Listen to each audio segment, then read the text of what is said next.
para quienes están asentados en tinieblas.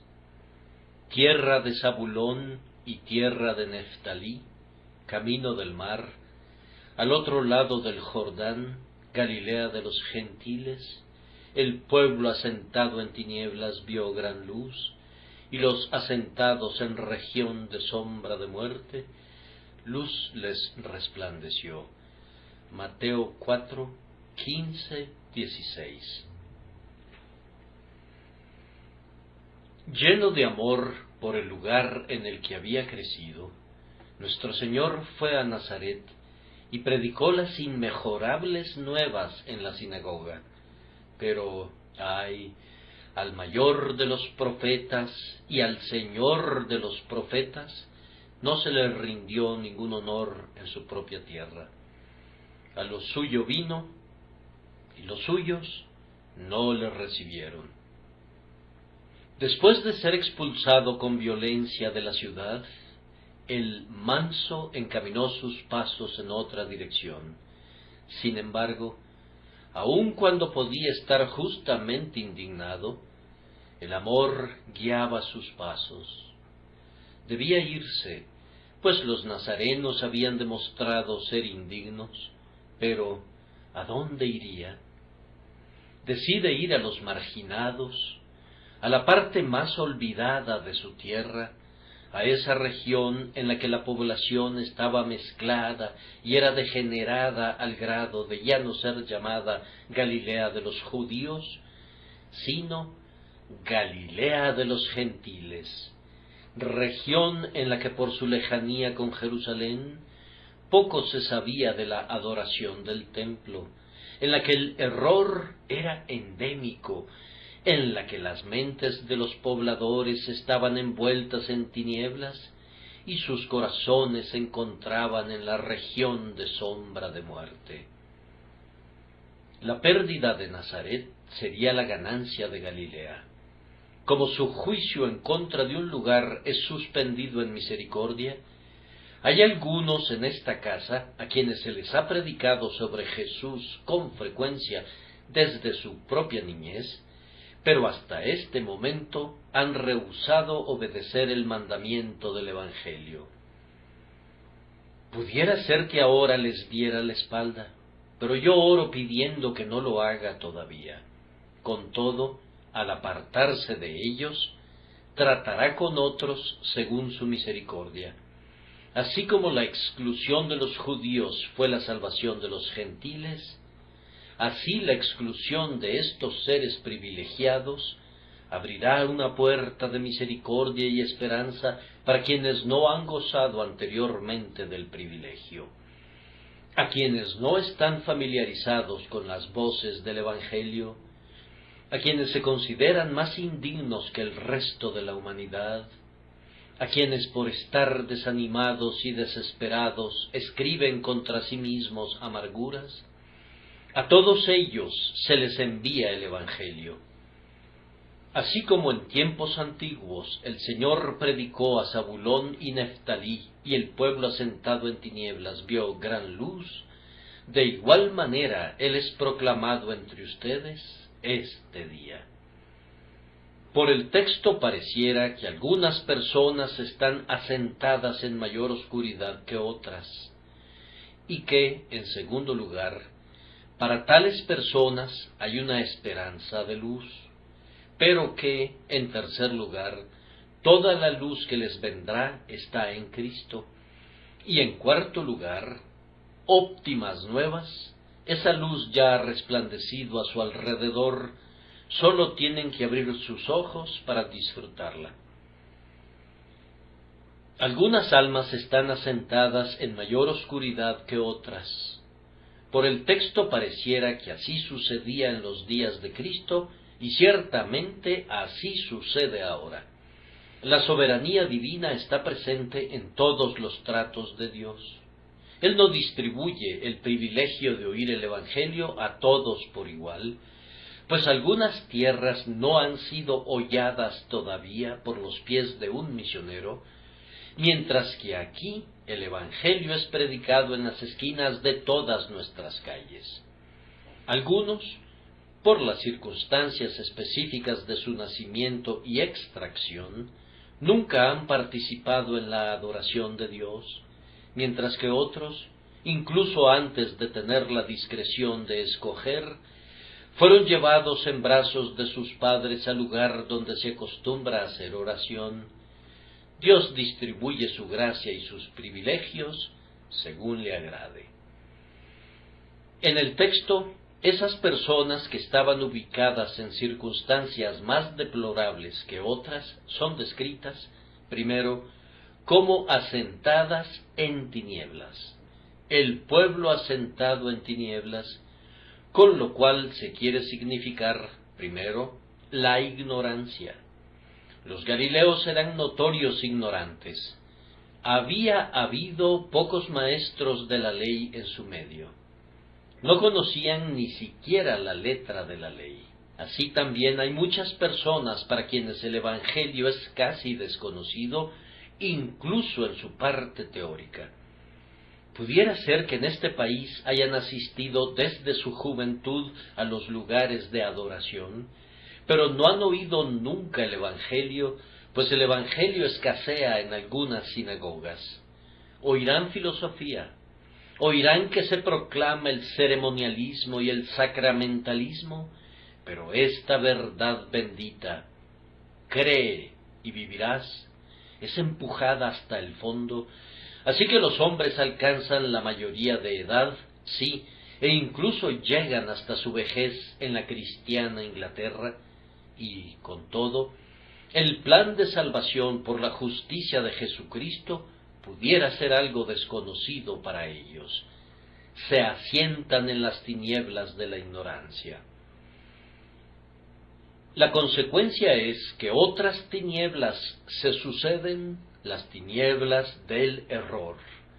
Ya que han de tener alguna fe, los hombres que desconocen la verdad escogen muchos inventos, pues si no son instruidos por Dios, Satanás pronto los alecciona y ellos se vuelven competentes estudiantes en su escuela.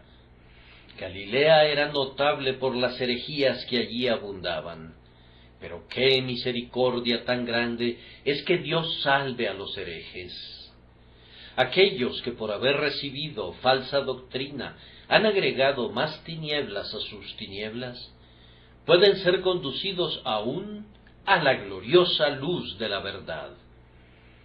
Aunque hubieren negado la deidad de Cristo, aunque hubieren dudado de la inspiración de la Escritura, aunque hubieren caído en muchas trampas y en los hoyos de la falsa doctrina, con todo, cuando el pastor divino busca sus ovejas descarriadas, las encuentra y las lleva de regreso a casa.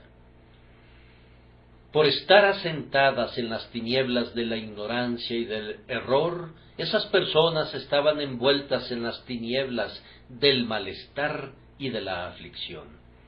La oscuridad es un tipo revelador de la aflicción. La mente que no conoce a Dios no conoce el mejor reposo del corazón. No hay ningún solaz para nuestras aflicciones como el Evangelio de Jesucristo, y quienes lo ignoran son bamboleados en un mar tormentoso sin ningún anclaje.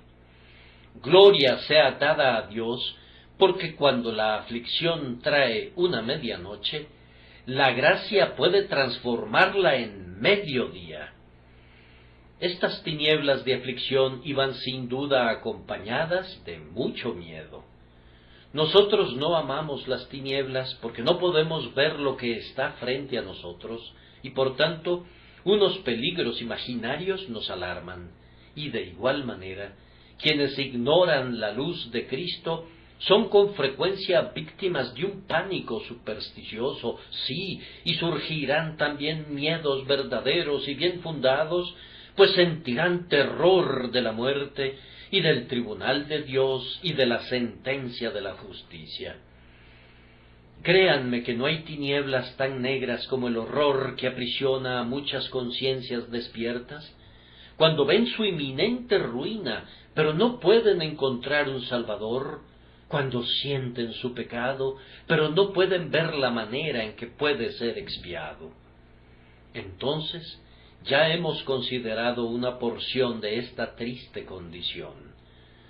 Tal vez sea una descripción de algunos de ustedes. Se dice a continuación que el pueblo estaba asentado en tinieblas. Mateo no cita literalmente a Isaías. Pienso que lo modifica a propósito. Isaías, en su capítulo 9, habla de un pueblo que andaba en tinieblas. Pero aquí el evangelista habla de un pueblo que estaba asentado en tinieblas. Ese es un estado más desesperanzado. El hombre que camina es activo, dispone todavía de alguna energía y puede alcanzar un punto más brillante. Pero un hombre que está sentado está inactivo y probablemente permanecerá donde está. El pueblo asentado en tinieblas, como si hubiese estado asentado durante largo tiempo y estaría asentado por más tiempo todavía. Estaban asentados como si hubiesen quedado petrificados. Estaban asentados en tinieblas, probablemente por causa de la desesperación. Hasta cierto punto se habían esforzado por alcanzar la luz, pero no habiéndola encontrado, renunciaron a toda esperanza. Sus desalentados corazones les decían que muy bien podrían ahorrarse esos inútiles esfuerzos, por lo que se sentaron con la impasibilidad de la desesperanza. ¿Por qué habrían de ejercitarse más? Si Dios no quería oír sus oraciones, ¿por qué habrían de seguir orando? Por ignorar su abundante gracia y el camino de la salvación por su Hijo, se consideraban como entregados a la perdición. Ellos estaban asentados en tinieblas. Tal vez habían estado asentados durante tanto tiempo que alcanzaron un estado de insensibilidad e indiferencia, y esa es una horrible condición de corazón. Pero, es muy común. Decían, ¿qué importancia tiene, ya que no hay ninguna esperanza para nosotros? Puesto que será lo que el destino señale, nos quedaremos sentados y no vamos a clamar ni vamos a orar. He conocido a muchas personas que no sólo están sumidas en esas tinieblas, sino que están contentas a medias con desafiar el terrible futuro y esperar sombríamente hasta que la nube de la tormenta irrumpa sobre ellos. Es una condición sumamente triste y desgraciada, pero qué bendición es que tengamos este día un evangelio que podemos predicar a personas como ellas.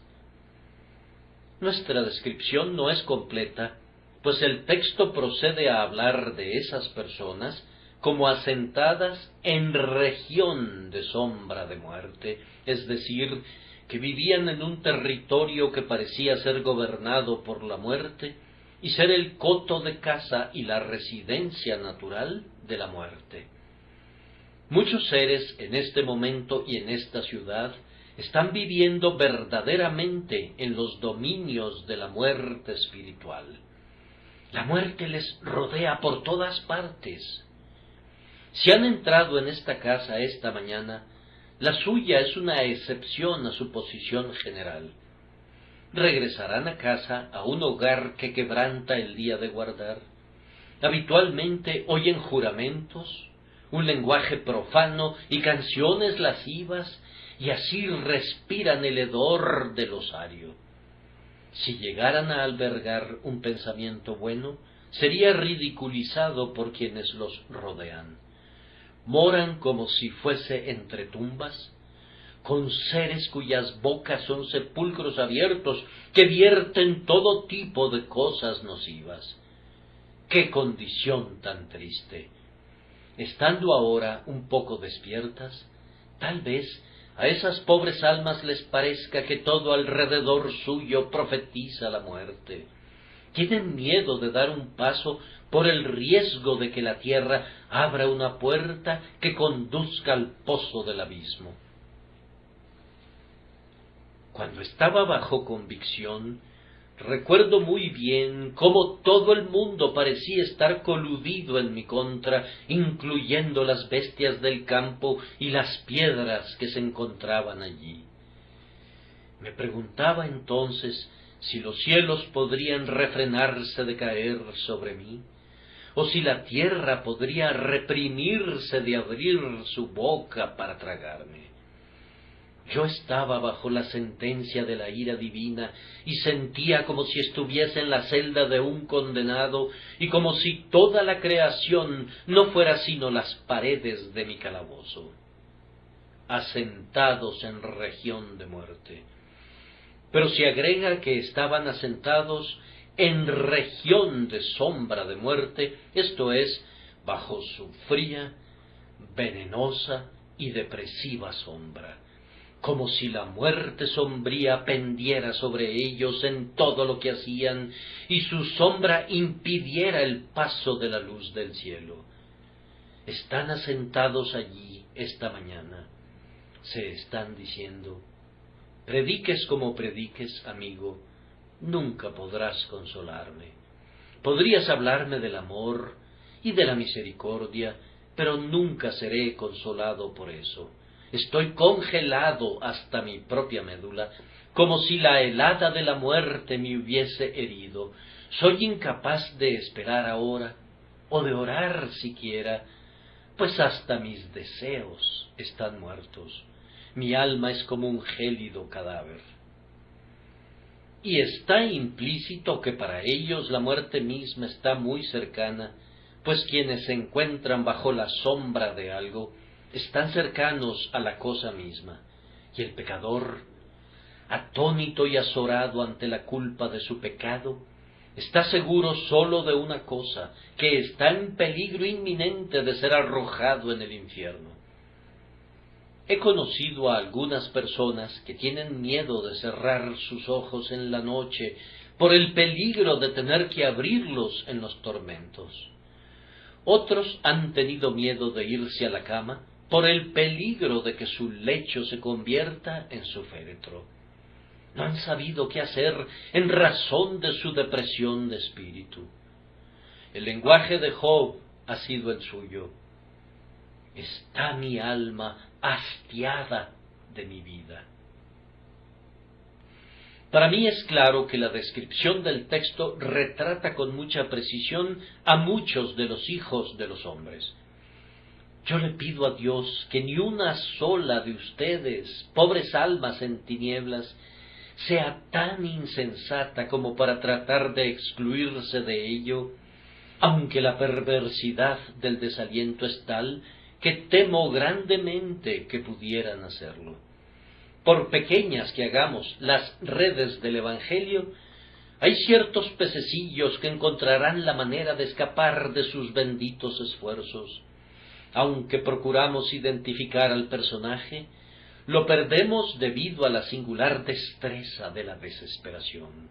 El hecho es que cuando un hombre está enfermo por el pecado, su alma aborrece todo tipo de alimento y a menos que el amado médico intervenga, morirá de hambre con el pan de vida dispuesto ante sí.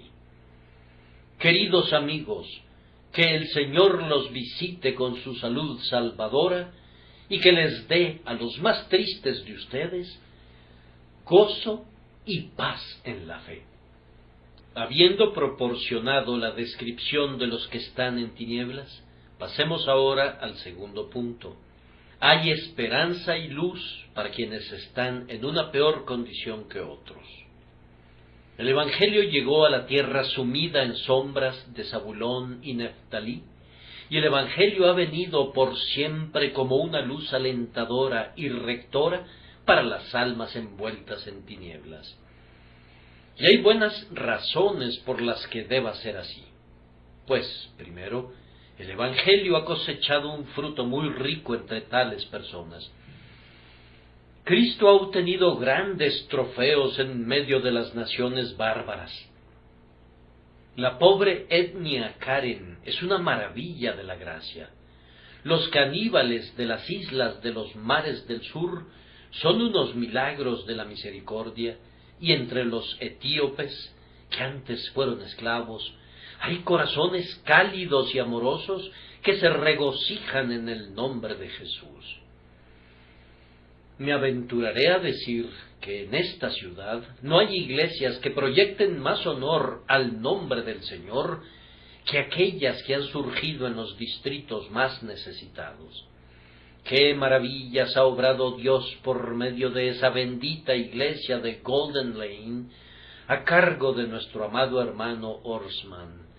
¡Qué conversiones han tenido lugar en conexión con las iglesias de misiones de St. Giles y Whitechapel!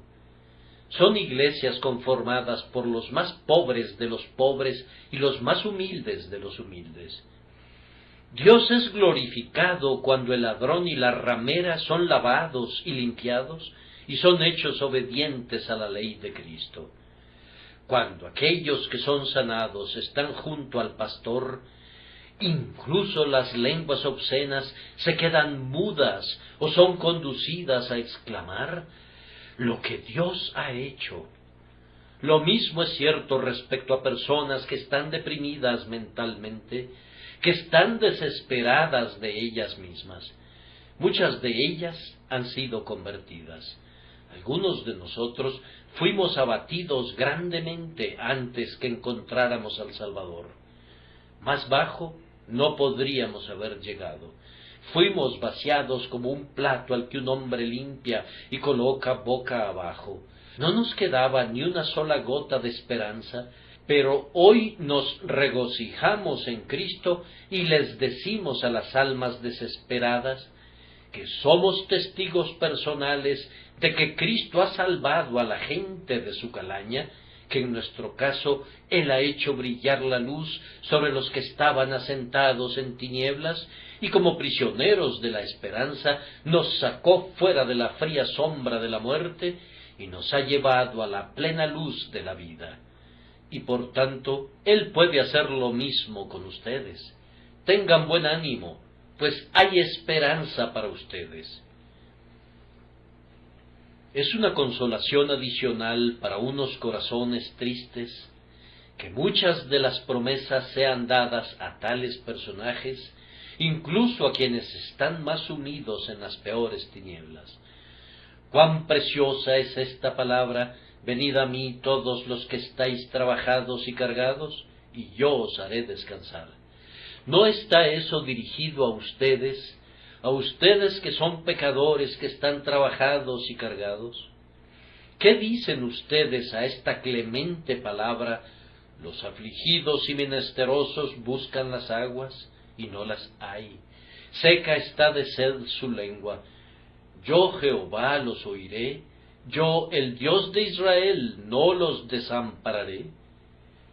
¿Acaso no hay ninguna luz en esta palabra de amor? Deje el impío su camino, y el hombre inicuo sus pensamientos, y vuélvase a Jehová, el cual tendrá de él misericordia, y al Dios nuestro, el cual será amplio en perdonar.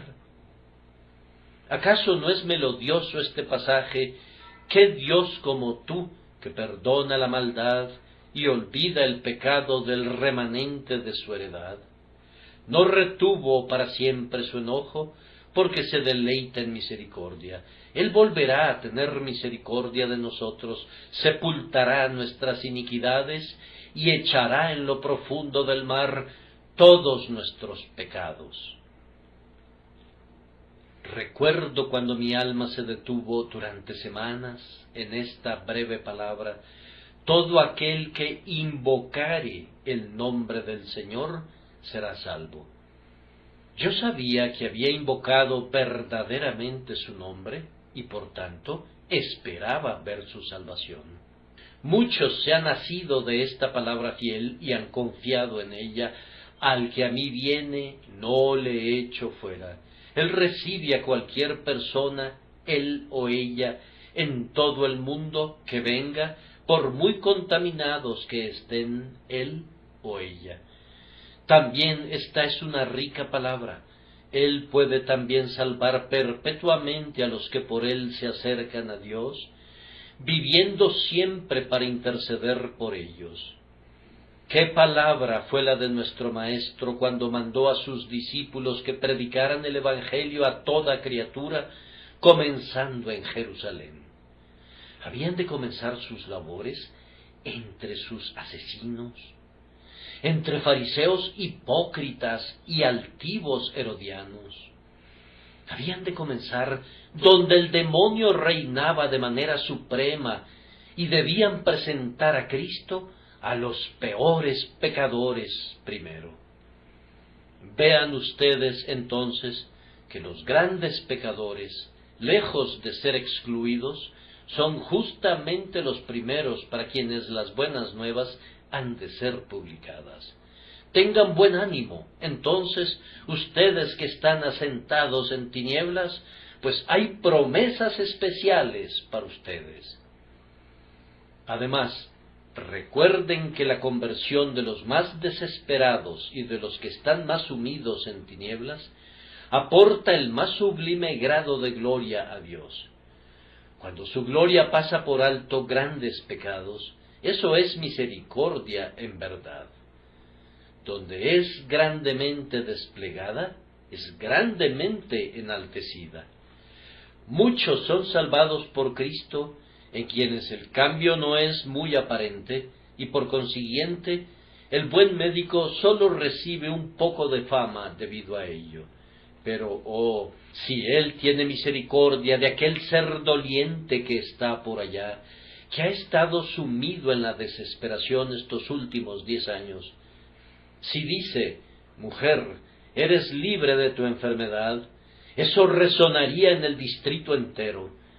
Si Jesús viene y salva a aquel negro e ignorante pecador, a quien todo el mundo conoce, porque se ha convertido en una peste y en un fastidio para el pueblo, o si el diablo ha sido echado fuera de aquel endemoniado, ¿cómo dirían todas las personas? Dedo de Dios es este. Sí, un pobre desgraciado que es recuperado, tal como lo expresa el Salmo 68, de Basán te haré volver de las profundidades del mar.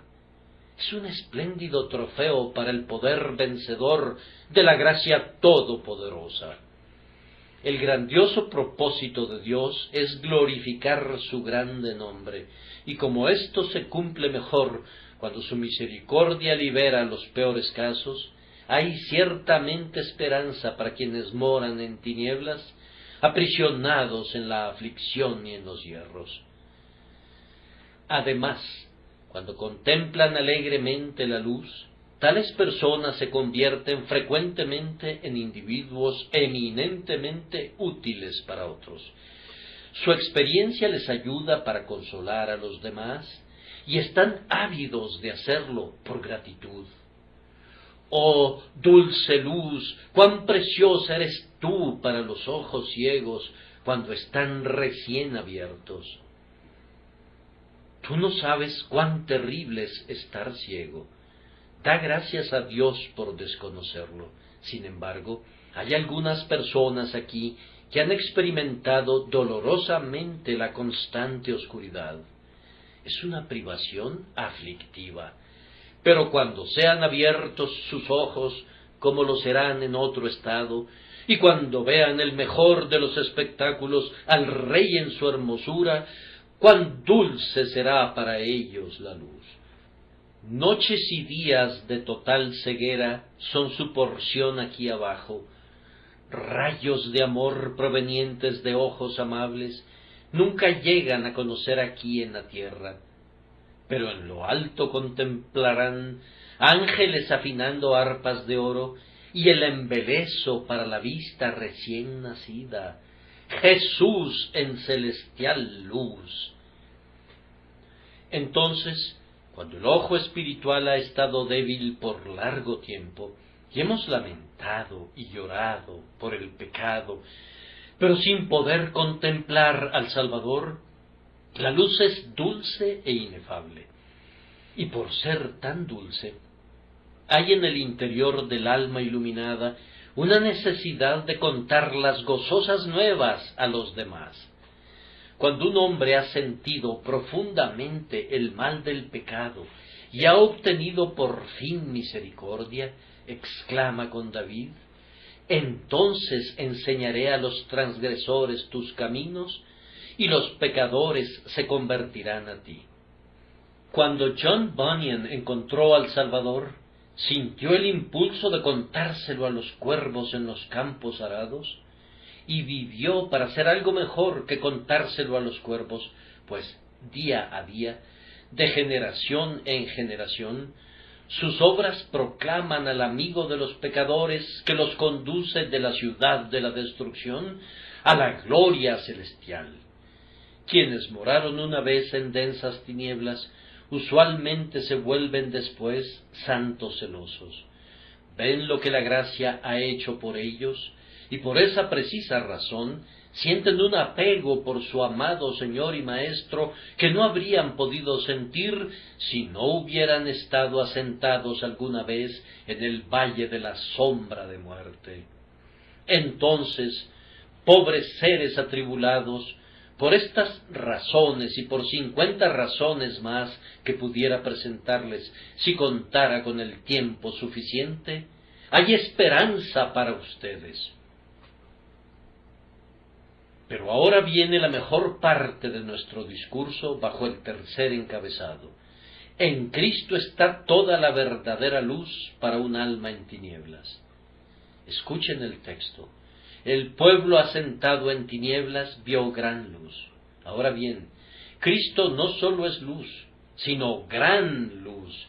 Él revela grandes cosas, manifiesta grandes consuelos, nos salva de grandes pecados y de grande ira, y nos prepara para la gran gloria. Él es, con todo, un Salvador que tiene que ser visto. El pueblo asentado en tinieblas vio gran luz. La luz no sirve de nada a menos que se vea. La fe tiene que asir las bendiciones que trae el Salvador.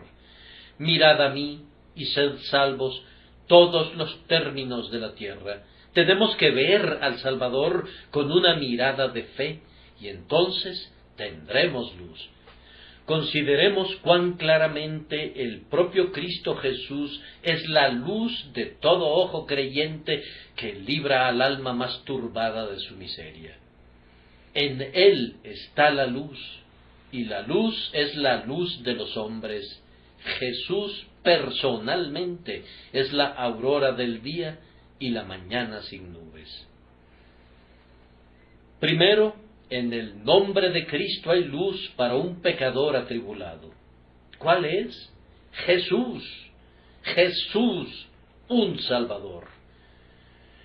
Yo soy un pecador perdido y arruinado, pero me regocijo, pues Jesús vino a buscar y a salvar lo que se había perdido. Mis pecados me turban, pero Él salvará a su pueblo de sus pecados. Satanás me asedia, pero Él ha venido para destruir las obras del diablo. Él no es un Salvador nominal, sino real. Nosotros conocemos a capitanes y a coroneles que no tienen tropas y que nunca vieron un combate, pero no sucede así con el capitán de nuestra salvación. Él lleva muchos hijos a la gloria. Si un hombre es llamado un constructor, esperamos que construya. Si es llamado un comerciante, esperamos que se dedique al comercio. Y como Jesús es un Salvador, Él cumplirá con su sagrado oficio, salvará multitudes. Vamos, seguramente hay aquí una esperanza llena de consuelo. ¿No ven el amanecer en el nombre del Salvador? En verdad, si Él viene para salvar y tú necesitas la salvación, eres la persona indicada para Él. Un prisionero ante un tribunal se alegra al encontrar a alguien que sea abogado de profesión. Un barco extraviado le da la bienvenida a un piloto. Un viajero perdido en el yermo se alegra cuando se encuentra con alguien que es un guía profesional. Y así, un pecador debería alegrarse ante la simple mención de un Salvador. Hay un aliciente similar en el segundo nombre, Cristo, pues quiere decir ungido. Nuestro Señor Jesús no es un Salvador amateur que ha venido aquí sin una comisión de Dios. Él no es un aventurero que se establece por su propia cuenta para hacer un tipo de obra para la que no está calificado. No, el Espíritu del Señor está sobre él, pues le ha ungido el Señor para esta obra de salvar a las almas. Él es Jesucristo, a quien Dios ha enviado. A él ha sellado Dios el Padre. No hablaba por sí mismo, sino que Dios estaba con él y en él. Vamos, querido amigo, ahora que estoy en la luz, puedo ver todo un sol lleno de esplendor en ese doble nombre, Cristo Jesús, y sin embargo, me temo que quienes están en tinieblas no pueden percibirlo. Aquel a quien Dios unge para salvar, tiene que ser capaz y tiene que estar dispuesto a salvar al culpable. Este nombre es como la estrella matutina.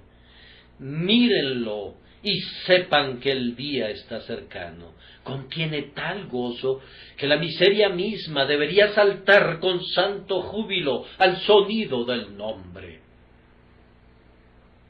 Es nuestra deleitable tarea agregar que para quienes están asentados en tinieblas hay luz en la persona y en la naturaleza de nuestro Señor.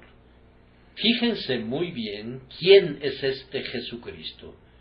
En la constitución de su persona, Él es Dios y hombre, es divino y humano, es igual con Dios y es prójimo con el hombre.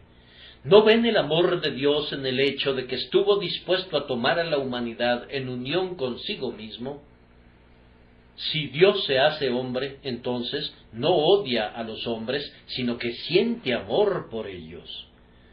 ¿No ves la idoneidad de Cristo para tratar contigo? Pues Él es un hombre como tú, sensible a tus debilidades.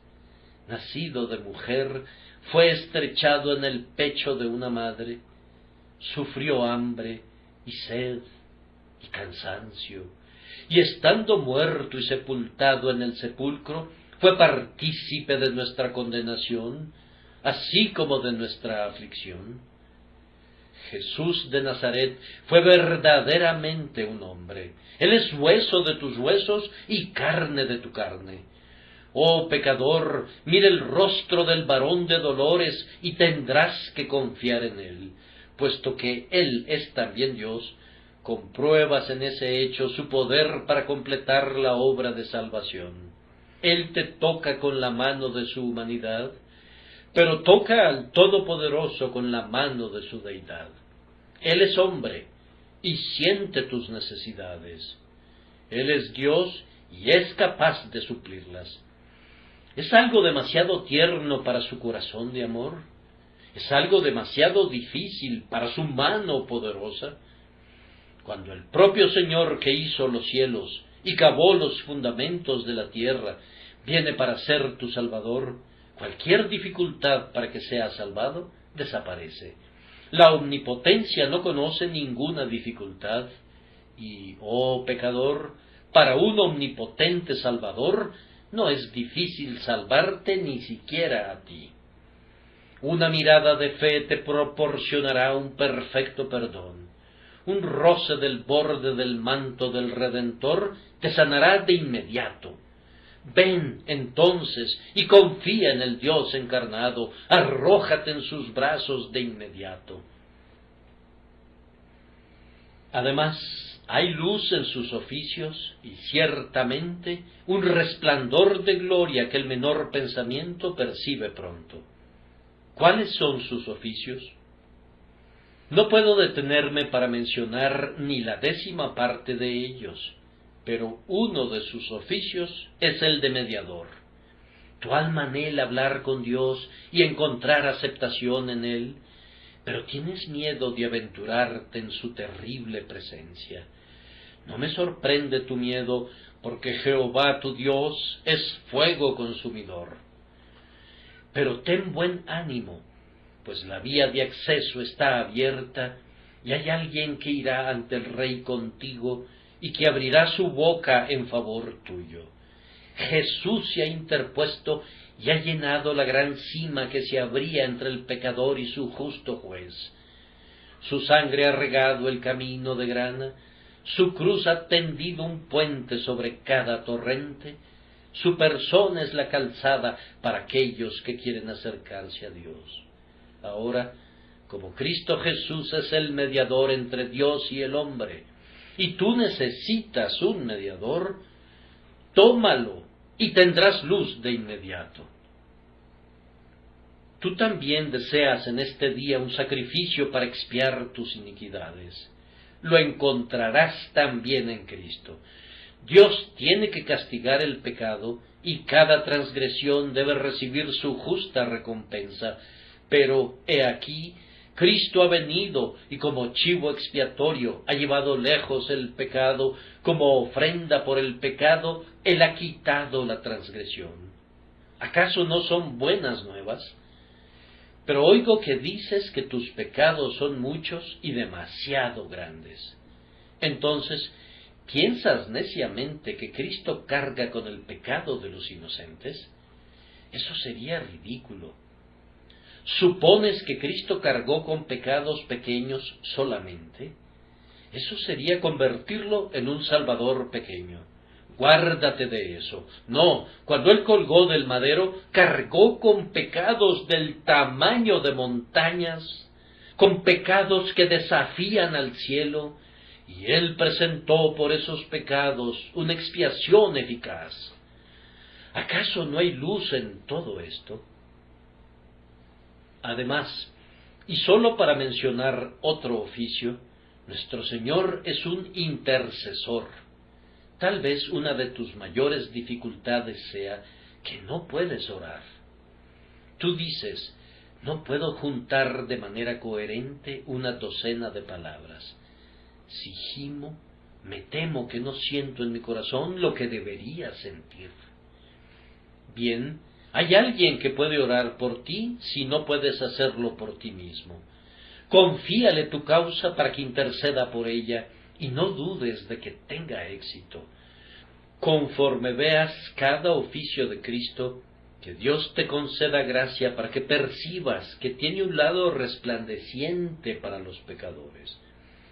No dudo que la luz fluya continuamente de cada una de las partes del sol para animar a los mundos que giran en torno suyo. Así, de la infinitud de Cristo fluye consuelo para las almas pobres y necesitadas. Él se deleita en la misericordia. Él es un grandioso Salvador. Todo Él es amor, todo Él es ternura, todo Él es piedad, todo Él es bondad. Y si los peores pecadores lo ven, verán la luz. Además, si necesitas luz, piensa en su carácter, como el Salvador, manso y humilde. Los niñitos lo amaban. Él los llamaba y venían de buen grado, pues era manso y humilde de corazón. Oh, pecador, ¿podría rechazarte? ¿Piensas que si fueras a buscar misericordia hoy, te podría decir alguna palabra dura y dejar que regresaras al lugar en que te encontrabas? Eso no podría ser. No está en la naturaleza de aquel que es a la vez el Hijo de Dios y el Hijo del hombre, repeler jamás a un corazón que de buena gana se asiera a él.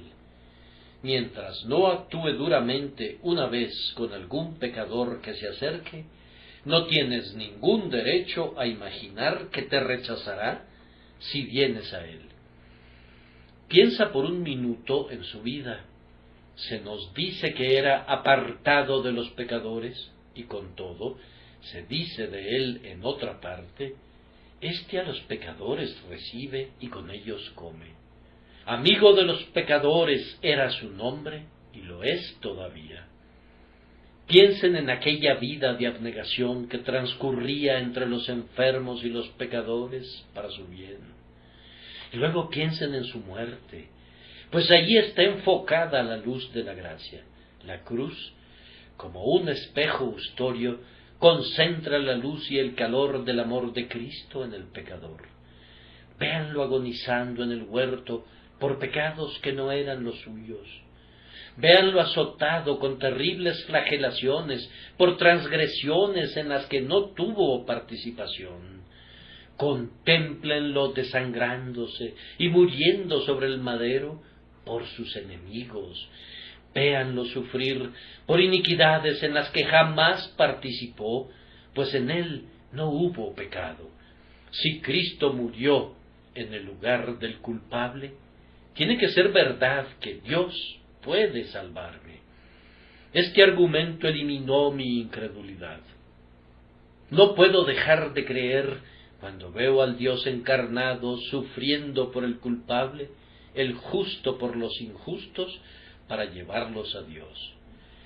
Pecadores, vengan, vean al Salvador, vean manos, pies, costado y sienes, véanlo desangrándose sobre el madero, vean su corazón ardiendo por ustedes. Contemplen un rato y luego apresúrense, encuentren a 1000 pecadores más y díganles: vengan, pecadores, vengan conmigo, véanlo sangrar sobre el madero. Yo quisiera que estuviera en mi poder transmitir la luz que veo en la cruz a los ojos mentales de todos mis oyentes, pero no puedo hacerlo. Dios, el Espíritu Santo, tiene que hacerlo. Sin embargo, amados, si alguna vez reciben la luz, será de esta manera. Cristo tiene que ser una gran luz para ustedes. Nadie encontró la luz jamás por explorar en sus propias tinieblas interiores. Eso es en verdad buscar entre los muertos al que vive.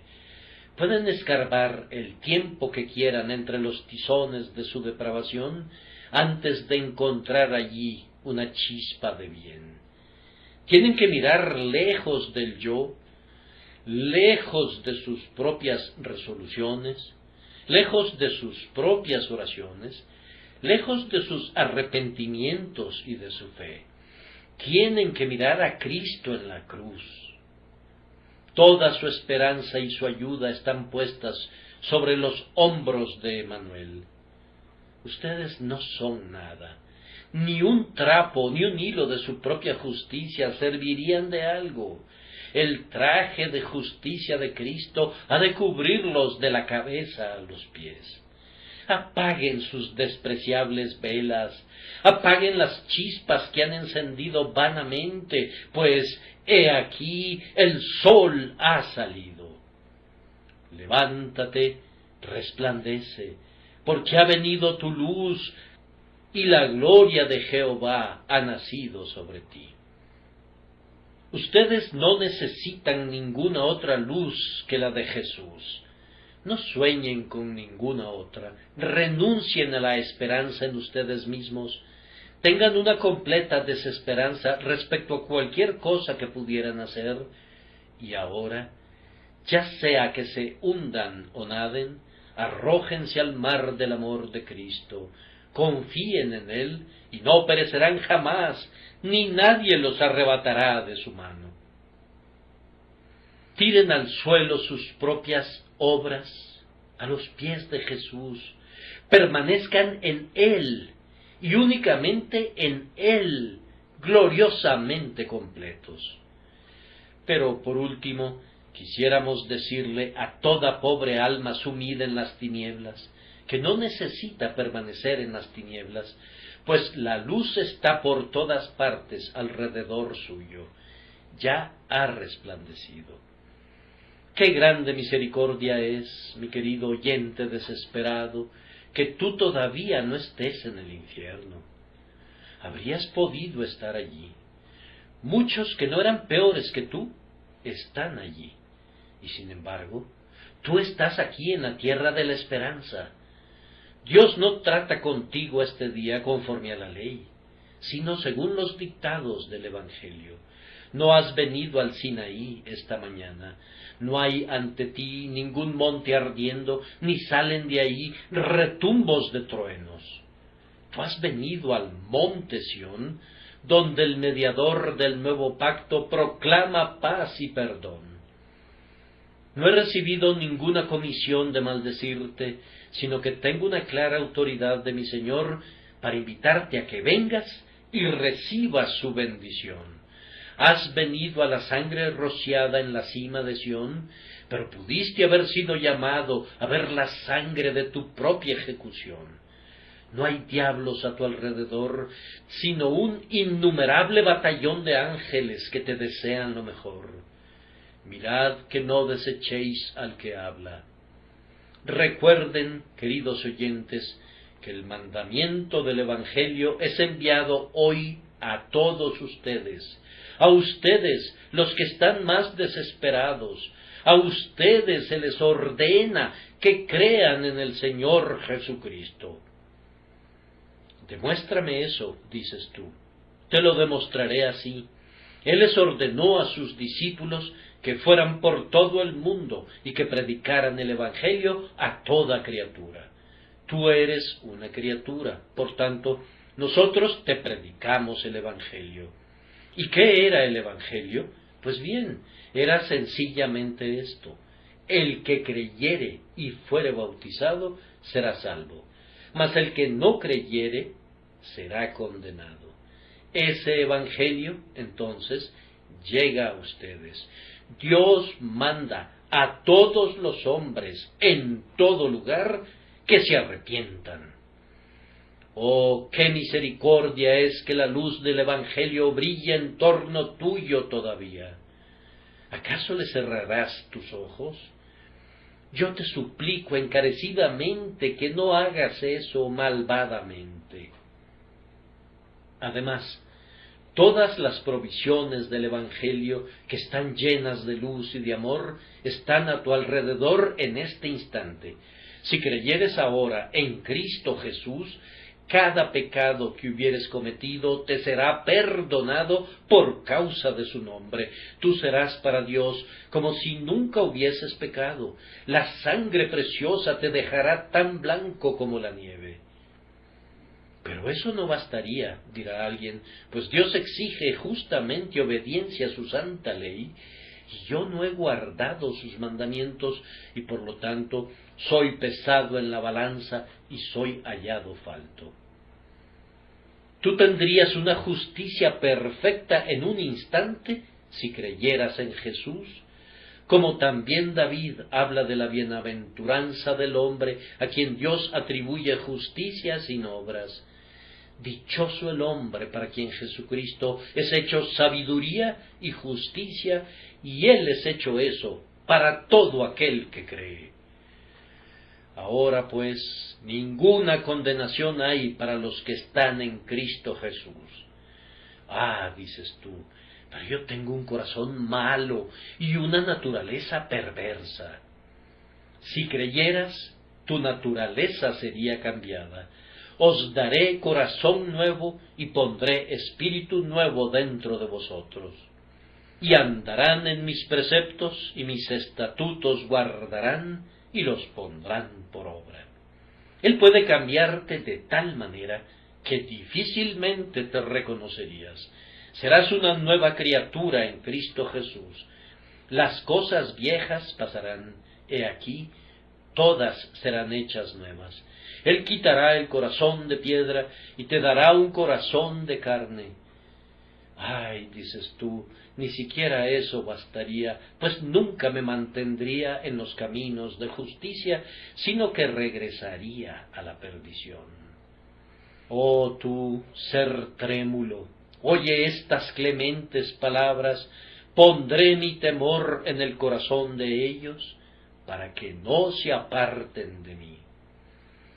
¿Y qué dijo nuestro propio Señor? Dijo, no perecerán jamás, ni nadie las puede arrebatar de mi mano. El agua que yo le daré será en él una fuente de agua que salte para vida eterna. Pero ¿qué pasa si yo me extravío?, dirá alguien. Entonces él sanará tus rebeliones, te recibirá con clemencia y te amará inmerecidamente. Confortará mi alma. Él no permitirá que ni siquiera sus ovejas extraviadas perezcan, antes bien, una vez más las pondrá en la senda de vida. Ah, pero la pobreza de mi alma es profunda y mis carencias serán demasiado grandes. ¿Cómo puedes decir eso? ¿No es Él el Dios todo suficiente?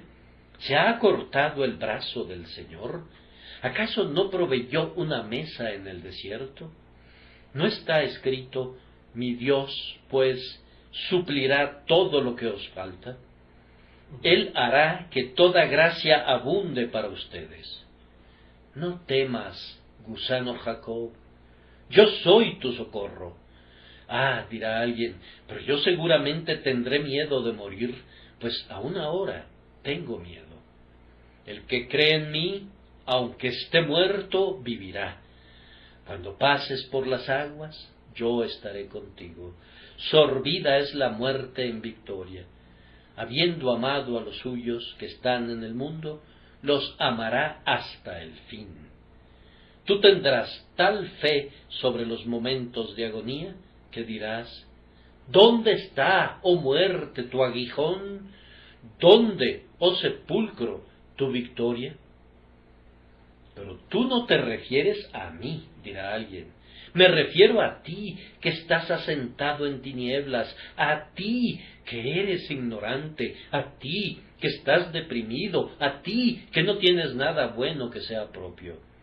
Me refiero a ustedes que están indefensos, a ustedes que están perdidos, a ustedes que son condenados. Me refiero a ustedes. Y este es el mensaje de Dios para ustedes. Porque no envió Dios a su Hijo al mundo para condenar al mundo, sino para que el mundo sea salvo por él. A quien Dios puso como propiciación por medio de la fe en su sangre, para manifestar su justicia a causa de haber pasado por alto, en su paciencia, los pecados pasados, con la mira de manifestar en este tiempo su justicia, a fin de que Él sea el justo y el que justifica al que es de la fe de Jesús. El que en Él cree no es condenado. Oh, vengan ustedes que son culpables, pues Él está listo para perdonarlos. Vengan ustedes inmundos, la fuente está preparada para limpiarlos. Vengan ustedes que están afligidos, puesto que el gozo está dispuesto. Él ha hecho matar sus bueyes y sus animales engordados, y todas las cosas están listas. Vengan al festín de amor. Pero oigo que algunos de ustedes dicen, yo ciertamente tengo que hacer algo. Cesa de tus obras y toma las obras de Cristo. Pero yo no siento como debería sentir. Cesa de tus sentimientos. Los sentimientos de Cristo en la cruz deben salvarte, no tus propios sentimientos. Oh, pero yo soy muy vil. Él vino a salvar a los viles. Ven con todas tus ropas inmundas, no te demores para ser limpiado o enmendado. Ven con toda tu carencia, tal como estás, y Él será tu amigo. Por los vanos encantos del tentador, no seas engañado. Dios el Padre aguarda para hacer de ti su amado hijo adoptivo. Pero yo he sido un adúltero, he sido un ladrón, he sido un proxeneta y todo lo que es malo.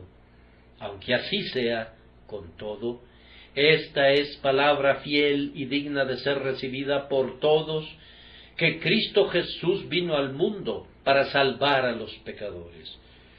Todo pecado y blasfemia será perdonado a los hombres. Es cierto que tú eres sustancialmente peor de lo que piensas que eres. ¿Podrías decirme que eres horriblemente malo? pero no tienes ni la menor idea de lo malo que eres. El lugar más hirviente del infierno es tu merecido, pero es a ti que la misericordia es enviada, a ti, oh hombre, a ti, oh mujer, a ti que te has manchado con todo tipo de enormidades inenarrables, aún a ti, así te dice el Señor: yo deshice como una nube tus rebeliones y como niebla tus pecados. Vuélvete a mí, porque yo te redimí. No puedo decir más. Quisiera poder hablar, estaba a punto de decir, con las lenguas de los hombres y de los ángeles, pero tengo un mensaje tan bendito que entregarles, que siento que no se requiere de palabras buenas, pues el mensaje mismo es todo lo que se necesita si el Espíritu lo bendice. Oh, no lo rechacen. Yo les suplico a ustedes que son culpables, a ustedes que están desesperados, que no le den la espalda, que no desechen el reino. No vaya a ser que demuestren ser indignos y atraigan sobre ustedes mismos la máxima ira. Si quisiereis y oyereis, comeréis el bien de la tierra. Reciban al Señor Jesús como su Salvador, ahora, en el acto. Que Dios el Espíritu Santo los conduzca a hacerlo, por Jesucristo nuestro Señor. Amén.